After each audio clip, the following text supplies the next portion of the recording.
Well, hello, Grace Smith. Thank you so much for joining me. One of the co-creators of the new game, The Citizen, right? Citizen, yeah, citizenthegame.com. Citizenthegame.com. And Yeah, you are not a game creator by trade. I'm not. I'm the vice president of corporate support at Louisville Public Media. I'm in my 26th year in that role. So that has been successful to say the least. And so, yeah, I have very gratifying day work. Well, and then your partner, you all have with this game, you all Yes. have been friends and I guess colleagues for years in that regard, right? In the early 1980s, we both worked at WLRS. I was in sales, and Steve Barger, my design partner, ran our video operation before there was MTV. It was LRS TV 10. So So yeah. when did I guess the creation, the idea, the spark, when did that happen for this game? So it was a convergence of things. And I guess a little background is one of my notorious claims to fame is having been the last tourist of the Nixon White House. So I've always had that curiosity. I was on a youth trip to DC in the summer of 1974. We spent a week there living in a hostel and did all the tourist things and visited Congress and the Washington Monument and the archives. And we had an afternoon tour of the White House, about 20 of us. And Watergate was a thing, Right. obviously. And I'm looking around every corner, wondering if we might catch a glimpse of the president, which we didn't. And that night in the hostel, they rolled a TV into our room, turned it on, and Nixon resigned. So we were literally the last folks in his White House. And I've always been extremely curious about all of the various forces at work that would cause a president to quit. So that moment resonated with you about our government. You sounded like you were a little hooked on it already about what, the Sort of, yeah. I mechanics mean, of sort things. of, just interested in the moving parts. And Right. so, later on, right after Citizens United, when there was a lot of, I think, rightful concern about corporate versus electorate influence in Congress. And that's when people were online joking about members of Congress should be upfront about who their sponsors are, right? So anyway, I had a response to that. The original idea was static. It was trading cards for the Congress that would show their voting histories and their funding and all the things that are really important to know about your representatives. And I had a mock-up and I showed it to my friend Steve one day. And at the time, he had a 12-year-old son who was way deep into a game called Magic the Gathering, which has become enormously popular. Steve looked at it. He said, "It's interesting, but it's no fun." He said, "You should make it move." So, Ah, I guess a dozen years and 7 prototypes later, it just became a very persistent idea that, I mean, who knew that the framers were such good gamers, because the workings of our legislative branch are just a brilliant execution of game theory and how to manage power. Politics and gaming both are about power. I love So, that though that you've melded those two together. So let's talk a little bit about the game, uh-huh. um, and how you play. So I was looking at things because you have cause cards, citizen cards, circumstance cards, Senate Mhm. cards, House cards. I mean, it's a lot, right? So people, when you say, "Okay, are you ready to play?" What is Right. it that how do you set them up for this on what it is they're going to be doing? What they're going to be doing is choosing from a library of contemporary issues, pro and con. And I would say at the outset, this is not partisan and it's not biased. Um, in fact, there's a page in the rule book that shows the iconography. It's basically, it functions like 3-dimensional poker using a really intuitive icon language. So, which causes all these different categories to interact in different ways. So the object of the game is to choose your cause and pass it through the real Congress before anyone else does. Okay. And the source of power as you play is the namesake of the game, which is the deck of citizen cards.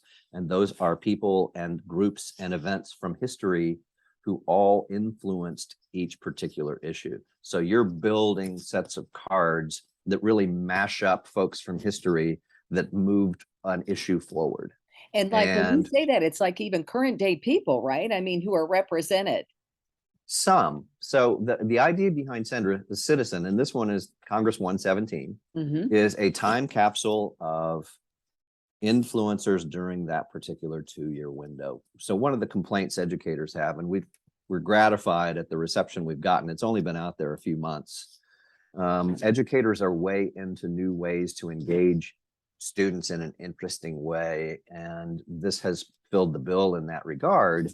But the real point of the whole thing is to show the power of the electorate to move things forward. The citizen category is the star of the show. So, for example, in the last 2 years, Officer Goodman in the Capitol, who saved Congress by diverting Right. rioters in the Capitol, he got a card for defending elections, because elections is one of the categories that we cover. So it really mashes up history, current events, time capsule of the last 2 years. And instead of dice, we thought, why don't we use the real Congress? So you earn their votes based on their voting records and their campaign finance. They don't vote against their funding, and they don't vote, and in many cases won't vote against their party. So, It was but it's really fascinating. intuitive, icon driven. It's not wonky. It is if you want it to be. There's a lot of discovery in it. For example, we've Oh, go gone ahead. deep. One of the fun cards in there, because banking is a huge category in terms of congressional funding. We found the guy who invented the credit card. Biggins was his last name. So he's memorialized in Citizen as having been a pivotal influence in the banking industry. So folks who didn't know that, John Mellencamp is in there for Farm Aid, and Makes that kind of sense. thing. But I love So the fact that you said, though, that teachers are really, and that's some of the reviews that I read, that, mhm. I mean, it should be in every classroom, right? I mean, So what's been fascinating is we didn't do it for any market driven idea. We just knew that these pieces worked really interestingly together, and again, it was just something we had to finish, and then it would find its way. So gamers, candidly, and by gamer I mean the person who has 50 games on their shelf at home and they play every night and they play every weekend, really prefer fantasy themes. This is a reality theme. But educators are looking for new ways to engage students beyond textbooks or beyond single player video games. This one really is purposefully cardboard so that people will sit down together and talk about what they're doing, because that's what's really missing. And so one of the early groups of educators we were invited to see was the Bill of Rights Institute in Washington. I flew up there several summers ago to show it to them, and they loved it. And the following summer, they invited us back when they host the Constitutional Academy, where they invite 30 or so kids from across the country to participate in DC for a week. And they offered that group as a test. And the chaperones had to take it away from them at bedtime because they got so into it. And what we really feature here is it's not what gamers call a role and play. Every single turn is packed with decisions. Do I want to advance my cause? Do I want to block your cause? What means am I willing to use? I mean, yellow journalism is in there. If you choose to use it, it just means Wow. that if the votes you get that way are vulnerable to somebody who can undo. So amendments it's in there, and it again sounds wonky, but it's not. Once But you the understand lessons learned, and some of the most powerful things I read is, citizen. I mean, just the name of it, and we the people and the power of that. And that's Mhm. part of the takeaway, right? That's the whole point, is the power of a person to make a difference, regardless of the issue. So what we found from the educators who've seen it, and we're not educators, we wouldn't presume to be experts at writing lesson plans.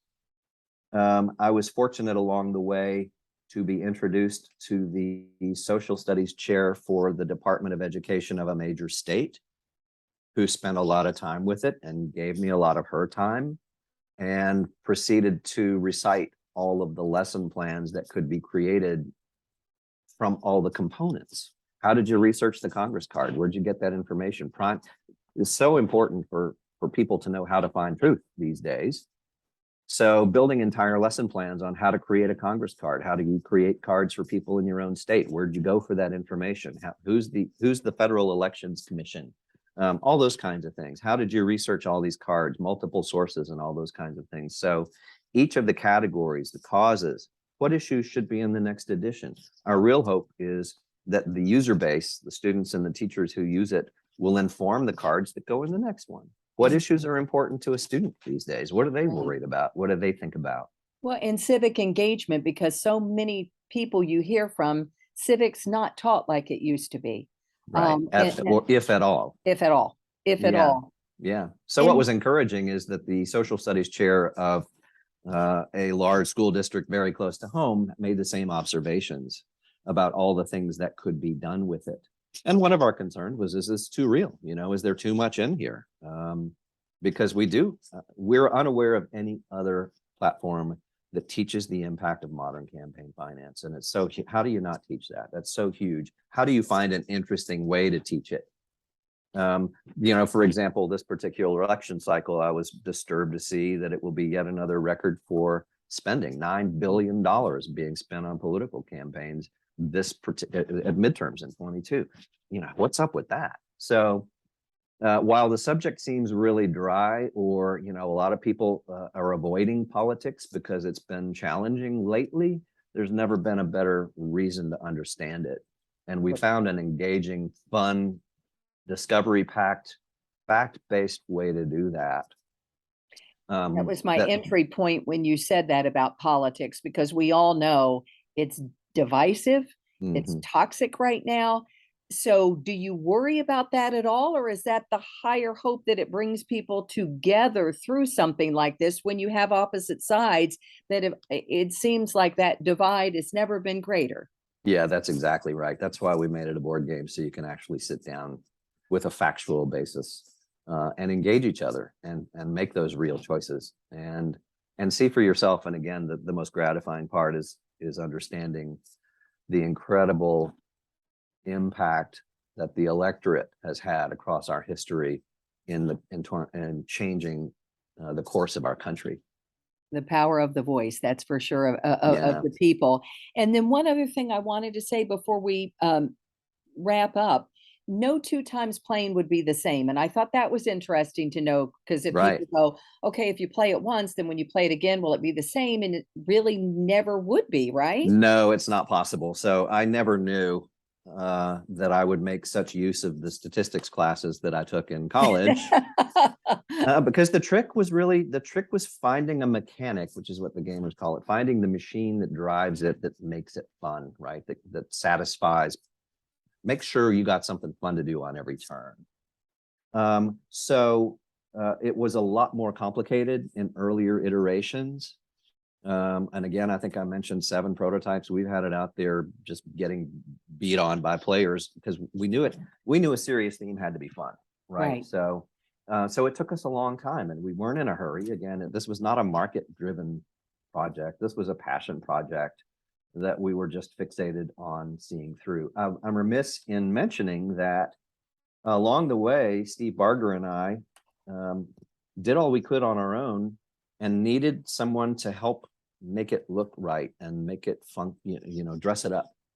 And I had for quite some time been working with another Stephen Curtis, who has a design firm locally called Curtis Creative. And I showed it to Stephen, and about 10 minutes later, he said, yeah, we like that. Wow. So one fun story is that the designer he connected us with, previous iterations had been handmade. Our first and second game boards I made with an X-Acto knife, and it looked like it. And that's what we showed the team at Curtis Creative. And 2 weeks later, we came back for a meeting, and the designer that we were blessed to work with, almost an embarrassed way, she said, I hope you don't mind. She said, I did some work on the game board. She said, I called the Capitol and spoke to the architect of the Capitol and asked him if it would be okay if we used the painting in the rotunda, the apotheosis of George Washington, because I was looking at that and it's just perfect for a game board. And he said, yeah, he said we could do that because he loved the idea and it was going to be used for education. So the new game board, oh my God, perfectly, who knew, is the painting that you see when you visit the Capitol. What a great story that is. And she was almost embarrassed to say, I hope it's okay. You know, I don't want to yes, please. Your previous yes, please. But she made it beautiful, and the reviews that we're getting are not only about the content and the game itself and how unique it is, but also how beautiful it is.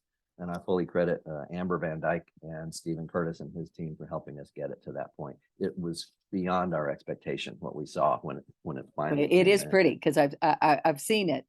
So tell me, the best compliment that you could get on this game would be what? It made me feel better about our system. It encouraged me to get off the couch. It Mm. helped me talk to some other people because we're not talking right now. That would be it, I would think. And then the other piece would be for educators to embrace it as a powerful new way to grow interest in learning about how the country works. It's a fundamental skill. You need to know how to balance your checkbook. You need to know your power as a citizen, right? Too many people have fought for it to be taken so casually. One of the things is democracy is not a spectator sport. And we just actually were invited to contribute to an educator's blog, and we respectfully add the caveat that it's also not a solo act. You've got to get off the couch. So if anything comes from the disconnect we're in now, it's engaging each other and getting off the couch. Those would be the things we would love to leave as a wonderful byproduct of having opened our box and gotten into our game. And would you also say, to get off the couch, is voting part of that? Would you say? It's essential, not only voting, but informed voting. It's work. You have to work. Love it. So you have to work. So we found a fun way to do that. Well, congratulations. Thank you so much. It's been a pleasure. I really appreciate it. And also thanks to the Fraser for supporting us, because I think we're on your shelf. Absolutely. Thank you so much. Thank you.